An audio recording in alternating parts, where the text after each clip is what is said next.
As the economic situation in SFR Yugoslavia turned from bad to worse, its military industry had to step in to help bail water out of that rapidly sinking ship. Thankfully, they had a good product for sale, which there was ample demand in the non-aligned world: the M-84 main battle tank. Negotiations commenced with multiple countries, but Kuwait was the only one to make a timely purchase. However, the contract could only be partially fulfilled due to the collapse of Yugoslavia, which halted tank production for foreign customers. The M-84AB tanks that were delivered arrived at a crucial moment for Kuwait as it was under Iraqi occupation. Consequently, they were initially shipped to Saudi Arabia and, in collaboration with coalition forces, participated in Operation Desert Storm. Throughout its history, the Yugoslav National Army, or JNA, always relied on other world powers for the supply of heavy weapons, including tanks. Whenever relations between Yugoslavia and these powers deteriorated, delivery of tanks and spare parts ceased, leaving the JNA in a vulnerable position. To address this issue, a decision was made to initiate a domestic tank production program in the country. Initial attempts to develop local counterparts to the Soviet T-34, 85, and T-55 tanks proved unsuccessful, and so the Yugoslavian leadership recognized the need for foreign assistance. In the late 1970s, Yugoslavia obtained a license for the Soviet T-72M tank, which was subsequently modified and put into production as the M-84. The JNA hoped that 1,000 tanks would be produced for its own use by 1995, after which the new Vihor tank would enter production, allowing the M-84 to be offered for export. However, Yugoslav leadership was acutely aware of the country's severe financial difficulties, not helped by the expensive acquisition of the tank license and the associated production costs. Even before the tank entered production, it was being marketed for sale to Libya. While this opportunity ultimately fell through, another lucrative deal would not. By the mid-1980s, Yugoslavia had accrued a significant oil debt to Kuwait, but lacked the funds to settle it. Consequently, a Yugoslav delegation was dispatched to Kuwait in late 1986 to explore alternative means of payment. This delegation included representatives from the Yugo Import Company, responsible for overseeing exports of Yugoslavian military equipment. The hope was that the sale of weapon systems and construction engineering services could either generate revenue to offset the debt or directly write off portions of it. The Kuwaitis, who were seeking a replacement for their Chieftain and Vickers Mark I MBTs, showed the most interest in the M-84 tank, and so talks about their capabilities and potential sale to the Kuwaiti army began. A Kuwaiti military delegation was promptly dispatched to Yugoslavia to personally acquaint themselves with the offered main battle tank. During their visit, they had the opportunity to witness the tank in action during maneuvers, test it on the firing range, and tour factories that manufactured components, as well as visit tank schools where tankers were being trained. However, Yugoslavia wasn't the only country vying to sell its main battle tank, so the Kuwaiti team also made trips to other countries to explore their options before returning to Yugoslavia with new questions. Yugoslavia's sales team, headed by Professor Milorad Dragojević, had to come up with answers to these inquiries, sometimes by highlighting the advantages of the M-84 over the other tanks, and at other times by massaging inconvenient truths. Some of the advantages touted for the tank included its large 125mm caliber gun, the quality, shape, and thickness of the armor, and the effectiveness of the domestic fire control system. The addition of an autoloader simplified the reloading process and reduced the crew size to 3, which appealed to the Kuwaitis, who had a limited manpower pool to rely upon. The ease of training and maintenance of the tanks were also highly appreciated. On the other hand, a significant concern about the M-84 was its V46-6 engine. The Kuwaitis were adamant that the tank was underpowered for its weight. Convincing them otherwise proved very hard, especially considering that the JNA's own early tests produced conclusions that agreed. In response to these tests, Yugoslavia initiated a program to turbocharge the Soviet engine. The program was a success, giving birth to the improved V46-TK engine capable of producing 1,000 horsepower. Once the T-72M1 license, featuring improved armored protection, was obtained from the Soviet Union, the M-84 tank underwent modifications, including the integration of the upgraded armor and the newly developed turbocharged engine, resulting in the M-84A variant. In a bid to secure the contract, the sales team made a bold decision to offer this latest variant to the Kuwaitis, despite the fact it was just entering production for the JNA and it didn't even pass all of the tests yet. The Kuwaitis agreed, but still requested some additional modifications, leading to the development of their own specific variant, the M-84AB. Compared to the M-84A, the M-84AB did not differ much. It inherited the M-84A's protection, such as the upper front plate, which consisted of a thin 16mm high hardness steel plate welded to a 60mm rolled homogeneous plate, followed by 105mm of textilite, backed by another 50mm rolled homogeneous plate. Similarly, the turret remained unchanged, featuring a cavity filled with quartz sand mixed with an adhesive, creating an insert with a thickness of 115mm. This configuration provided the tank with a frontal effective armor thickness equivalent to around 430mm of RHA against APF SDS projectiles and 500mm of RHA against heat warheads. Despite weighing 42 tons, the introduction of the V46TK engine ensured that it was still faster than its M84 predecessor, capable of reaching speeds of up to 65 km per hour. The main armament of the tank was the 2A46 125mm smoothbore cannon, which drew ammunition via an autoloader from a 22-round carousel located underneath the turret, enabling a rate of fire of 8 rounds per minute. Additional ammunition was stored in the crew compartment, bringing the total to 43 rounds. Yugoslavia had access to 3 types of rounds: armor-piercing, fin-stabilized discarding sabot, high-explosive anti-tank, and high-explosive fragmentation, though all were of old Soviet design. The tank also featured a PKT coaxial machine gun positioned to the right of the main gun, and an anti-aircraft machine gun designated Zastava M87 based on the Soviet NSVT.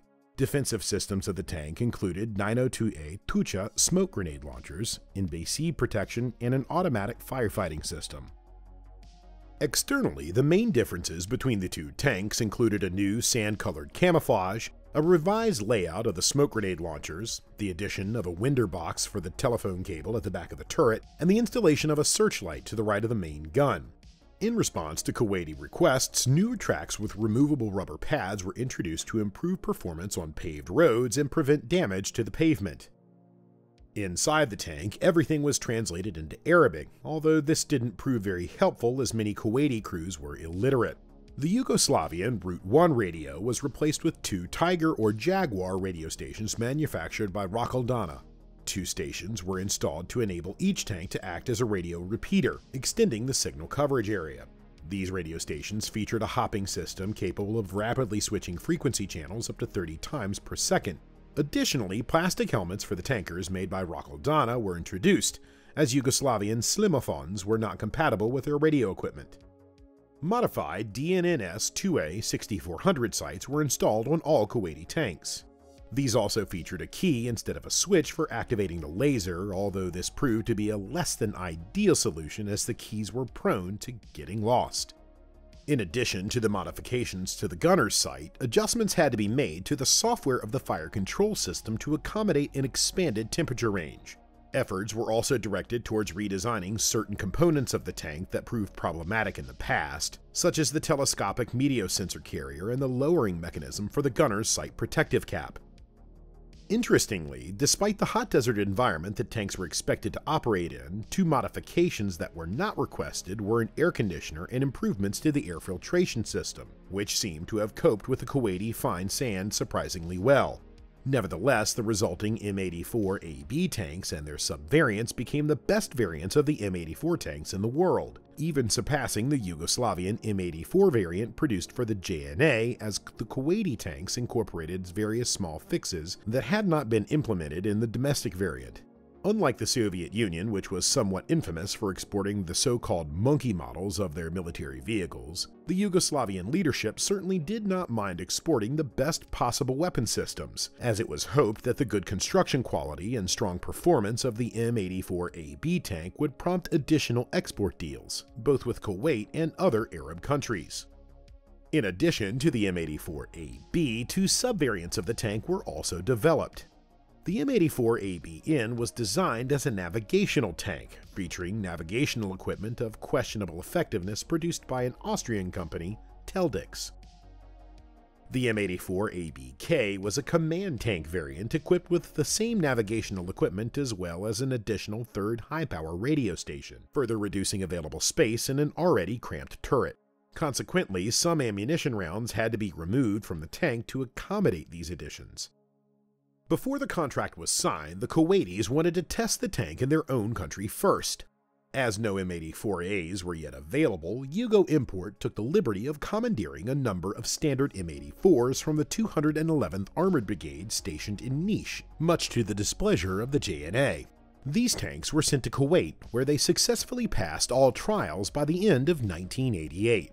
Shortly afterward, the contract for 200 tanks and 15 armored recovery vehicles was signed for $520 million. In addition to vehicles, the contract was also packed with provisions for ammunition, spare parts, maintenance, mobile workshops, training instructors, and the construction of an entire tank school in the Kuwaiti town of Al-Jarrah.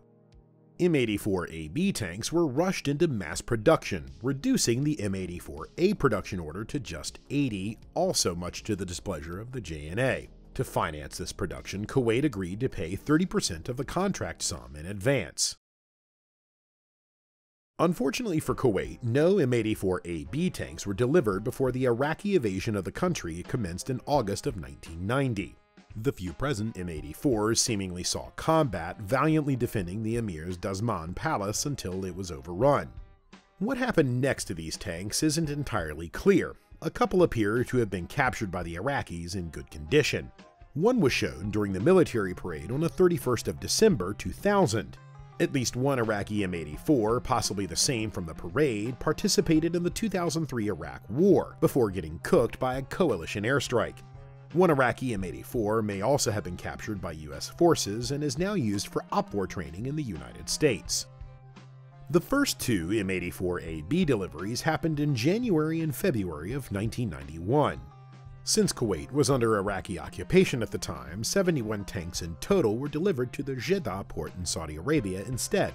Following a 4-day deconservation process, they were loaded into tank transporters bound for King Khalid military city. Near their destination, one transporter broke down. While the tank was being transferred to a spare transporter, a column of American-made M1A1 Abrams tanks led by Colonel Habib Ibrahim also arrived at the scene. The colonel then proposed a friendly race between the two tanks, which the Yugoslavian team accompanying the M-84AB tanks accepted. As the race began, the M-84AB, 20 tons lighter, swiftly outpaced the Abrams, leaving it both figuratively and literally in the dust. Ultimately, the Abrams did not complete the race as it experienced a breakdown halfway through. During Operation Desert Storm, M-84AB tanks were assigned to the 35th Ash-Shahid Armored Brigade but kept away from the front due to their similarity to Iraqi T-72M tanks. Consequently, the unit saw little combat and suffered very light losses. Only 2 tanks were damaged throughout the operation, one by a mine and another by a rocket-propelled grenade. Both were quickly repaired and put back into action. Throughout the conflict, the M-84AB tanks proved very reliable. Subsequent tank shipments were delivered to liberated Kuwait, with a 3rd shipment's arrival date unknown and the 4th shipment of 33 tanks arriving on May 18, 1991. The final delivery that happened in 1992 included just 15 tanks and is a story all in itself. At this time, the dissolution of Yugoslavia was in full swing, and the Republic of Croatia, where the tanks were being assembled, was engulfed in a civil war. All finished tanks were now being issued to the Croatian National Guard, including those produced for Kuwait. This, however, risked sparking an international incident as these tanks were already partially paid for by Kuwait, and so the Croatian leadership had to take a difficult decision to pull some M-84ABs from the front line. 15 of these tanks were refurbished and sent to Bar Harbor in Montenegro, Yugoslavia, where they were taken over by Yugo Import. Once the tanks were examined and all defects rectified, they were sent on their merry way to their original planned destination. In return, Kuwait paid the full price for the tanks, and the Croatian companies involved in tank production received their fair share of the money, allowing them to avoid bankruptcy. It is likely that Kuwait also agreed to provide Croatia with some much-needed 125mm ammunition and spare parts in exchange for the delivery of these 15 tanks. The production of M-84ABs briefly continued in Croatia during and after the war, but solely for domestic purposes. These post-independence tanks were not pure M-84ABs, but were instead completed with whatever parts could be found, scavenged from the battlefield, recycled from damaged tanks, and smuggled in from abroad. Yugoslavia also tried to continue production on its own. However, these plans had to be abandoned when the Republic of Bosnia and Herzegovina declared independence and subsequently collapsed into a civil war. Instead, Yugoslavian production efforts shifted to the M-84AI armored recovery vehicles. 5 were manufactured, but the international sanctions prevented their export to Kuwait, and so they were kept by the Yugoslav army. A total of 149 tanks were delivered to the Kuwaiti army before the contract was cancelled. Since Kuwait partially paid for these tanks in advance, Yugo Import was left with a substantial debt, which they tried to remedy by developing an M-84AB1 modernization package for sale to Kuwait in 2003. Croatia similarly offered its own M-84D modernization package, but in the end, neither sale would happen. By this time, Kuwait had already bought American Abrams tanks, and so the role of the M-84AB in their military had been snubbed. Interestingly, Kuwaiti crews demonstrated better mastery of the Yugoslavian tank, often achieving superior results in joint exercises, particularly in terms of reliability and accuracy. The unofficial end of the M-84AB's career was in 2011 during the Kuwait Day military parade. The M-84AB tanks were driving a bit too close to each other that day, and consequently one of the engines seized after sucking up fumes from another tank. This embarrassing episode played out right in front of the Kuwaiti emir. As a result, these tanks were hand-waved away. All M-84ABs were transferred to reserve status and saw limited participation in subsequent exercises before being effectively retired, with all maintenance halted. Don't let the social media content mill fool you. To this day, all tanks remain in Kuwait and are in urgent need of a comprehensive overhaul. With this, we conclude our look into the Kuwaiti M-84AB tanks. What's your opinion on this vehicle? Would you take on the Iraqis in Desert Storm without the AC?